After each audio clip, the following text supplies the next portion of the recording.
Misterios al aire. Con Juanca Romero Asmen. Juanca Romero Asmen, periodista, escritor, guía de rutas misteriosas. Me encanta cuando suena esta sintonía, cuando suena esta musiquita. Bienvenido. Muy buenos días. Nos mete en ambiente, en situación, aunque no nos esperen. Hoy vamos a hablar de criptozoología. Ha venido con el látigo y todo. ¿Quién yo? Bueno, yo siempre suelo ir con el látigo, a veces más desplegado y otras veces menos. Fíjate qué palabreja has dicho, ¿eh? Criptozoología. Claro, es que ¿a qué nos referimos con ese término? Claro, para muchos va a sonar por primera vez el término, ¿no? Porque a veces damos por hecho de que todo el mundo sabe todo, ¿no? Y no tiene por qué ser así. La criptozoología, en realidad, o como me gusta a mí llamarlo, los criptobichos, ¿no?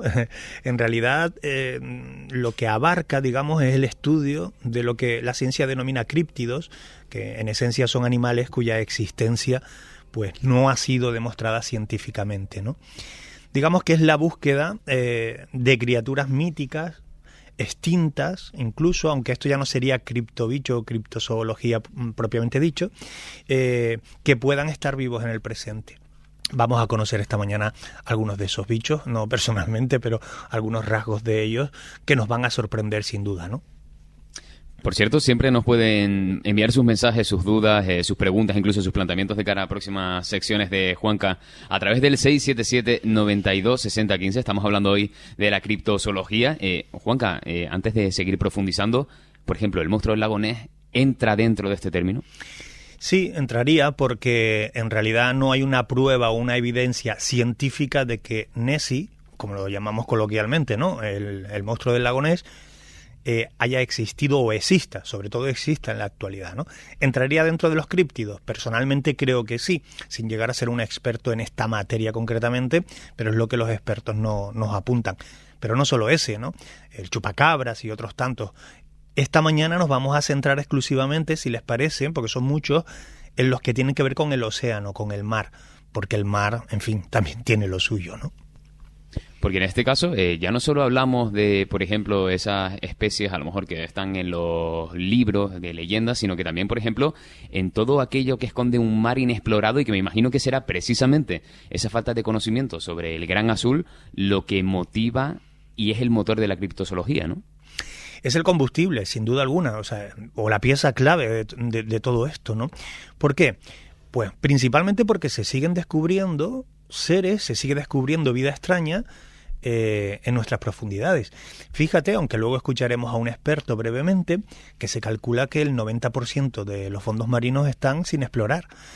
Por lo tanto, que no nos podemos encontrar ahí si de vez en cuando en el eje cronológico aparece algún bichejo que ni sabíamos que existía, ¿no? Eso es importante. Luego, claro, está arraigada a la antropología social la figura de las criaturas legendarias, ¿no? En una época fueron dragones, pero en otra época fueron serpientes gigantes. Todo eso va calando en la sociedad. Y yo creo que hubo un punto de inflexión recientemente en cuanto a lo que es la historia, ¿no? Que es cuando se descubre el celacanto. Para quien no sepa qué es el celacanto, es un pez que se creía extinto desde hacía millones de años y resulta que vuelve a aparecer después de millones de años. Luego lo matizamos si ustedes quieren. Es decir, que la sociedad compruebe que animales que ya no deberían de existir millones de años después aparecen, ¿no? Pues esto refuerza la idea de que ahí debajo del mar, ahí debajo hay un montón de cosas por descubrir, ¿no? Pero mira, ya que estás vacilando tú, voy a vacilar yo. ¿Ese pez se hace a la espalda, se hace frito, se hace hervido? ¿Cómo se hace? Bueno, del pez no sabría qué decirte. Luego hablaremos de lo que yo llamo, que no se enfaden los criptozoólogos, ¿no? Yo lo llamo el gran choco. Hablaremos de calamares gigantes y te contaré qué podemos o qué no debemos hacer con esos bichos. En cualquier caso, son bichos muy grandes de los que estamos hablando o vamos a hablar esta mañana. Oye, pónganse serios que esto es una sección de misterio. Vamos a hablar de si existe, Juanca, algún caso conocido donde un críptido marino haya pasado de ser leyenda a ser un animal oficialmente reconocido. Bueno, yo mencionaba el celacanto, por ejemplo, ¿no? Mira, el celacanto, aunque realmente es considerado un críptido de la paleontología, ¿vale? Es decir, un animal extinto hace, como decía yo antes, millones de años. De hecho, solo existían restos fósiles. Se creía que estaba extinto hace 66 millones de años, más o menos, ¿no? Bueno, pues resulta que en 1938, el otro día, que no hace ni un siglo, fue visto, bueno, más que visto, fue pescado uno vivo frente a las costas de Sudáfrica. ¿Qué hace? Que este fósil viviente pase a sobrevivir de nuevo, entra dentro de esa, digamos, categoría. Pero para mí el gran rey de la categoría es el calamar gigante, conocido como el kraken. No sé si han escuchado alguna vez esta palabra de lo del kraken, ¿no? En las películas, ¿no? Bueno, Piratas sí, del Caribe. Sí, o incluso, aunque le dan otra denominación, Julio Verne lo hace revivir, ¿no? También cuando se traga los barcos, ¿no? Bueno, durante siglos fue un monstruo temido por el folclore de los marineros, ¿no? Atacando barcos, en fin, que eran 3 veces, 4 o 5 veces más grande que el propio barco, ¿no? Bueno, los relatos del kraken se basan en ese calamar gigante que tiene un nombre científico, Sarchiteuthis dux, o en otro del que se habla menos, que es el calamar colosal. Estos existen. Este es más difícil de decir, Mesonicoteuthis hamiltoni, o parecido. Bueno, estos animales que yo he mencionado con estos nombres científicos, hoy sabemos que existen, que son reconocidos, aunque pasaron durante cientos y cientos de años por ser figuras simplemente mitológicas, ¿no? Bueno, digamos que el kraken sería para mí el plato fuerte de los criptobichos, ¿no? Y sobre los calamares gigantes que hablabas antes, Juanca.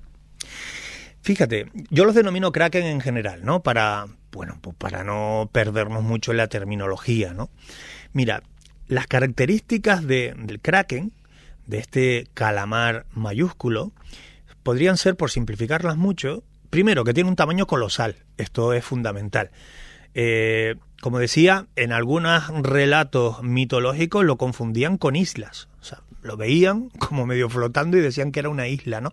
Pero esto aquí en Canarias lo conocemos perfectamente, porque tenemos la isla Ballena, que es San Borondón, ¿no? Que también es un poco de esto, ¿no? Bueno, que este ser tiene la capacidad de arrastrar a sus víctimas hasta el fondo.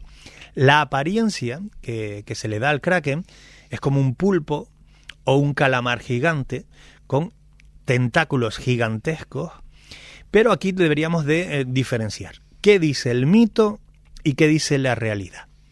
El mito dice que tiene el tamaño de una isla. La realidad, que tiene entre 13 y 18 metros, incluyendo los tentáculos.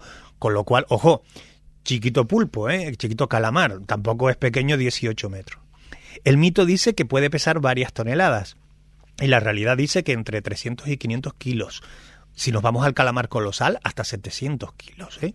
Aquí hay choco para rato. Que los ojos son enormes y aterradores, dice el mito. Bueno, la realidad no se aleja mucho. Dice que tiene el ojo más grande del reino animal. 30 centímetros de diámetro. Por lo tanto, estamos viendo que el kraken, el calamar gigante, es la estrella de los criptobichos. Y dicho sea de paso, no te lo comas, que a nadie se le ocurra, porque eso tiene un montón de productos tóxicos que genera por sí mismo, que sí, entre ellos que no sé si es metano lo que tiene, hablo de memoria, pero vamos, que te envenenas, ¿no? ¿Qué o quién es el ningen? El ningen es un animal, también una criatura humanoide que yo creo que también tiene su porción de importancia, ¿no? Si te parece, antes de entrar a hablar del ningen, me gustaría que hiciésemos ahí una parada para escuchar, para mí, uno de los grandes expertos de criptozoología. A él no le gusta que diga que de Europa, yo creo que sí lo es, ¿no? Estamos hablando de Javier Resines, ¿no? Además es el responsable del portal Criptozoología en España, un portal hiper reconocido, porque, nada, hace cuestión de horas quise preguntarle, Javier Resines, ¿esto de los calamares gigantes también se ha visto en España? En nuestro planeta existen 3 grandes nidos de calamares gigantes, uno situado en Nueva Zelanda y los otros 2 en nuestras costas.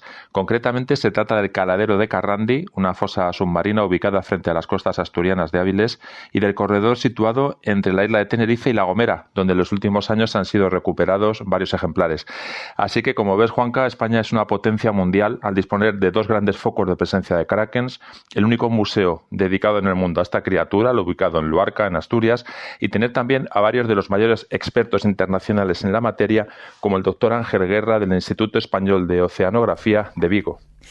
Canarias, fíjate, nos ha dicho que en Canarias tenemos un montón, vamos, que somos un caladero a nivel mundial de los grandes calamares, ¿no? Yo recuerdo el 24 de octubre de 2005 ver uno tirado, ya lo habían pescado, estaba muerto, en el muelle de los Cristianos, aquel medía 7 metros y algo, y me pareció impresionante, ¿no? Pero déjame que conecte, claro, me decías tú, ¿y el Ningen?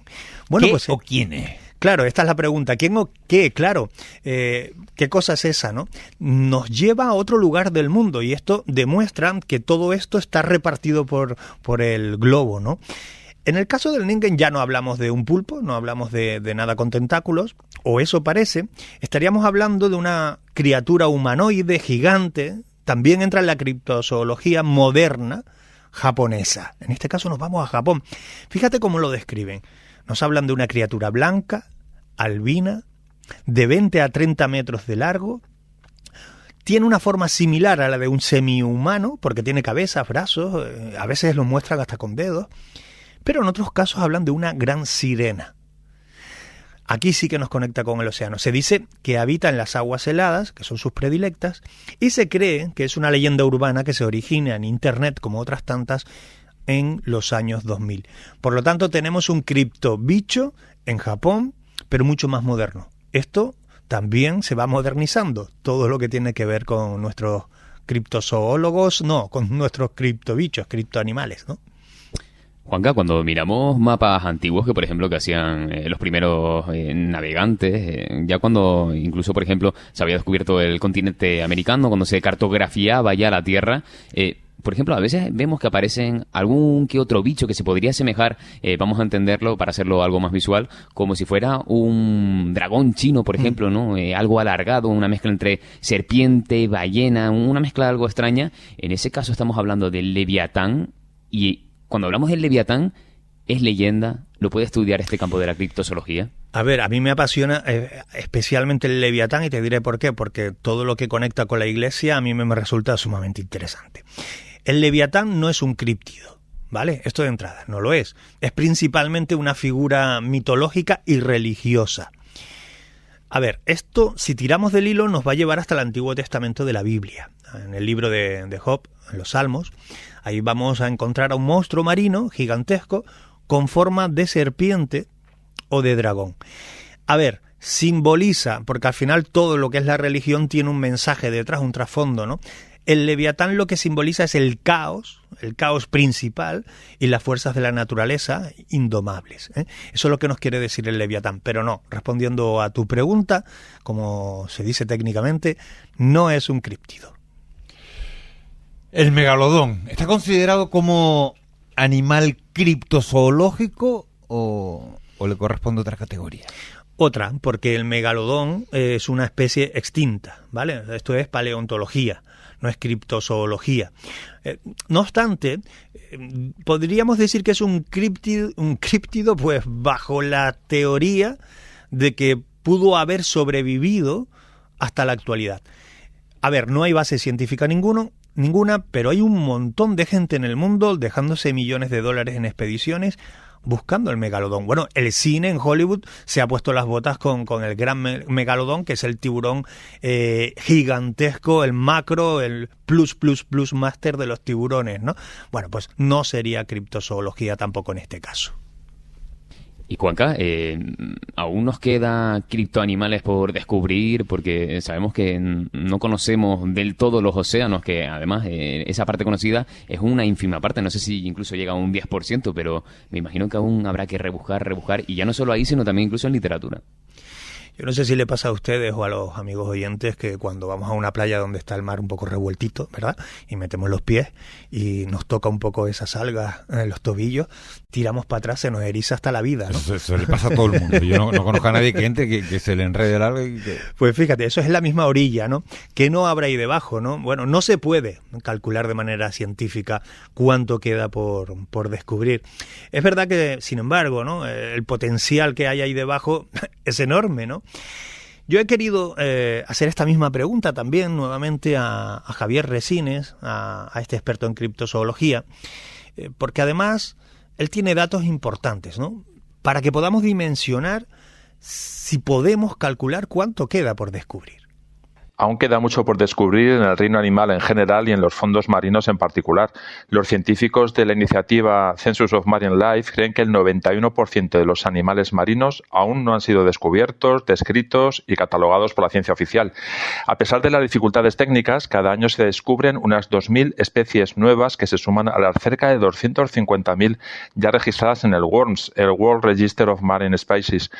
Es decir, extrapolando los datos, quedarían más de 2 millones de especies marinas por descubrir. Quién sabe si entre ellas podemos encontrar serpientes gigantes, calamares colosales o el temible megalodón, entre otros. Yo he entendido bien, 2 millones de especies marinas por descubrir. Es decir, tenemos una quiniela. Bueno, es más fácil que te encuentres un criptobicho cuando vayas a la playa que te saques la lotería de Navidad. El 91% todavía está por descubrir de los animales marinos, o sea, con lo cual, en fin, miramos mucho al espacio, yo siempre lo digo, Miguel Ángel, ¿no? Que está bien, hay que mirar ahí fuera, pero ¿y aquí? ¿Y aquí qué tenemos? A mí me gusta mucho más mirar hacia abajo, ¿no? Hacia esas profundidades. A ti te ¿no? apasiona el mar, ¿no? A mí me encanta y cuando ves especies, ¿no? Como salió este pez pequeñito al final, el pez diablo, ¿no? Que encontramos hace poco. Era pequeñito de verdad, ¿eh? Sí, era muy pequeñito, pero verdad que emergía de las profundidades, decía que vive a 2.000 metros de profundidad. Juanca, casi para terminar, ¿tú crees que estas leyendas de monstruos marinos cumplen una función social o psicológica en la humanidad? Las dos. Bueno, igual es arriesgado decirlo así. Yo creo que las dos. Psicológica porque nos permite a la humanidad personificar y gestionar el miedo a lo que no conoces, ¿no? A lo desconocido. Eso es psicología pura. Y luego social o cultural porque funcionan de algún modo como advertencia, bueno, no solo para los navegantes, para todo el que se interna en el mar y refuerzan la autoridad, sea divina o sea natural, sobre el caos, ¿no? Todo esto, que los sociólogos saben explicarlo perfectamente, sin duda conecta con los criptobichos, con los criptoanimales o la criptozoología, que es como se denomina técnicamente, ¿no? No nos queda mucho tiempo, pero me pregunta un oyente que no tiene que ver con esto, ¿qué opinas del ojo turco? De las capacidades, no sé si se refiere a las capacidades el ojo sanadoras. Ese, ¿no? Sí, ¿no? Es verdad que al final es un amuleto muy común en Turquía, ¿no? Pues mira, al final se utiliza para proteger. En mi casa estuvo colgado por un tiempo, ¿sí? Y con la misma lo quitaron, porque no sé si después mi hermano se cayó y ya lo asociaron a eso y no les gustó nada. Sí, hacemos una cosa como para protegerte del mal de ojo, ¿no? Podemos traer, si quieres, a esta sección, traer el tema de los amuletos. Pues sería muy interesante. Que a veces no son objetos, a veces son plantas, incluso animales disecados, ¿no? O sea, amuletos que dan yuyu o que en realidad nos puedan, ayudar, dice la cultura popular. Vamos a centrarnos en eso, ¿no? Me estaba sonriendo porque entra un mensaje de un oyente y dice: a veces se observan seres mitológicos en el bloque de Valle Seco. El bloque de Valle Seco es, ¿no? este sitio que han puesto para bañarse, ¿no? Sí, los charcos, están los charcos y el bloque, ¿no? Que sobre además, todo, que además eso lo han llamado Acapulco, ¿no? Sí, sé, sí. ¿no? Sobre todo en el bloque de Valle Seco. Antes de empezar el verano, flotando boca arriba y de color muy blanco, ¿no? Sí, efectivamente, mucho criptobicho por esa zona. Oye, también. Juanca, este fin de semana, por cierto, vas a estar en la Feria del Libro de La Laguna firmando ejemplares. Sí, les animo a que se pasen. Ya está la feria, pero pásense el domingo, porque a las 12 presento el libro Planeta Funerario en la carpa, en una de las carpas principales que hay para esto, y luego me estoy firmando 2 libros toda la mañana. Y si me lo permiten, en 10 segundos, el próximo miércoles, día 15, imparto una conferencia de libre entrada, por supuesto, en el Puerto de la Cruz, en el Instituto de Estudios Hispánicos de Canarias, una conferencia llamada Planeta Funerario, muy visual, que nadie se asuste, que aunque ahí va a haber imágenes impactantes, también tiene mucha luz, a partir de las 7 de la tarde el próximo miércoles 15. Bueno, miércoles 15 esa conferencia, Planeta Funerario, firma de libros el domingo en la Feria del Libro de La Laguna, y si hay guías, hay rutas este fin de semana. También entren a rutasmisteriosas.es y ahí encontramos los recorridos laguneros que tenemos para este fin de. Juan Y Carlos. terminan en la punta del Hidalgo comiendo un calamar gigante. Eso lo dijo el señor que está con ganas de desayunar, no yo. Mira, el último kiosco que había en la playa de las Gaviotas, ¿saben cómo se llamaba? ¿Cómo? Kraken. Fíjate. Juan Carlos Romero, muchas gracias. Un abrazo.